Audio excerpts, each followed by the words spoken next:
Ito nga yung araw na namasyal kami sa Fami Laguna at syempre babahagi ko lang sa inyo kung gaano kapayapa at kaganda ang lugar.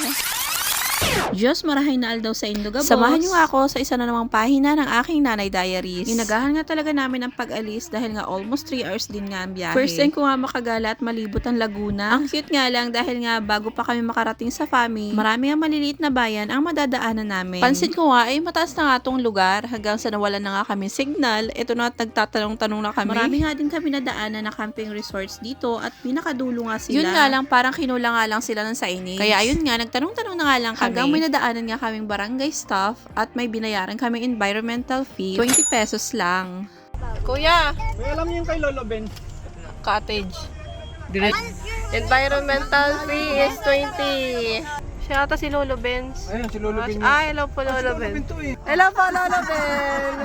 Pagbaba pa lang nga namin ng sasakyan, grabe, ramdam mo na agad yung ibang klaseng vibe. At ayun na nga, umupo muna sila at nagpahinga saglit dahil sa mahabang biyahe. Pero ang mga bata, naku, hindi na napigilan. At lumusong na nga sa ilog. Sino ba naman hindi maiengganyo sa lugar na to? Grabe, napakaganda. Kung pagod ka nga sa ingay ng syudad, o sa routine ng bahay, dito mo talaga mahanap yung katahimikan. Siyempre, mas masaya ang gala kapag kasama ang buong pamilya. Hello.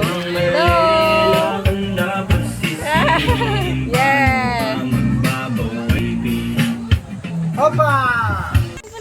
Say hi.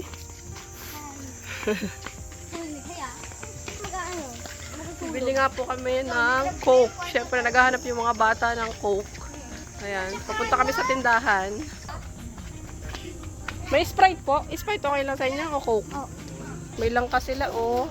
Probinsya nga dito, nakakatuwa. Oh. Ang tahimik. Ayan, ice cream. Dito nga po tayo sa Fami Laguna, Lolo Benz. Camping!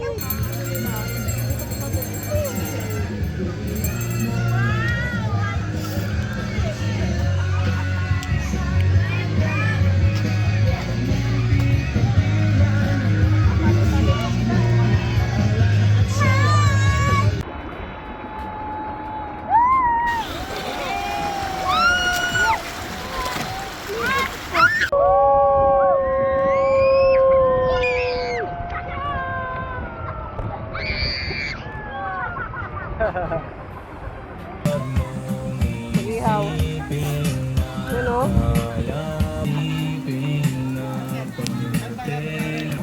Bebe! Hi! Hi! Maglilinis na si Ate Kalay ng tilapia.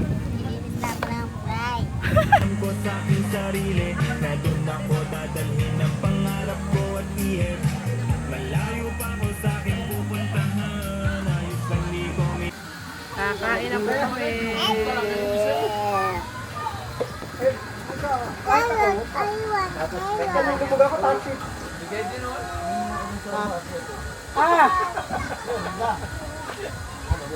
Mura naman yung nanay.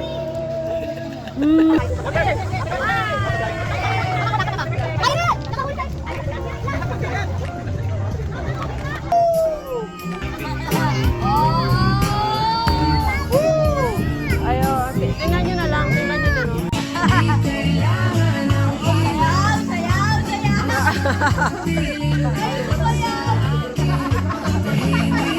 Hey guys, tapos na namin uminom.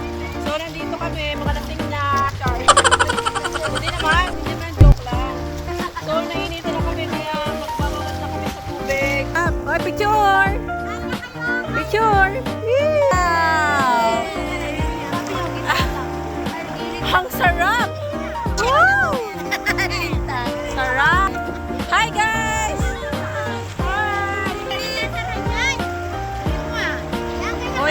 Aba, ayun na nga, sa sobrang saya at enjoy ko, hindi ko na nakamalayan na nalaglag na pala yung cellphone ko sa tubig. Kaloka talaga, naging instant diver pa nga. Kaya naman sa pa-plot twist na to. Kaya hanggang dito na nga lang muna ang part 1 ng aking mini vlog. At sana abangan nyo ang part 2 na to dahil nga i-share ko sa inyo kung magkano ang inabot ng aking budget kay Lolo Benz Resort. And see you in my next vlog. Thank you for watching. Diyos mabalos!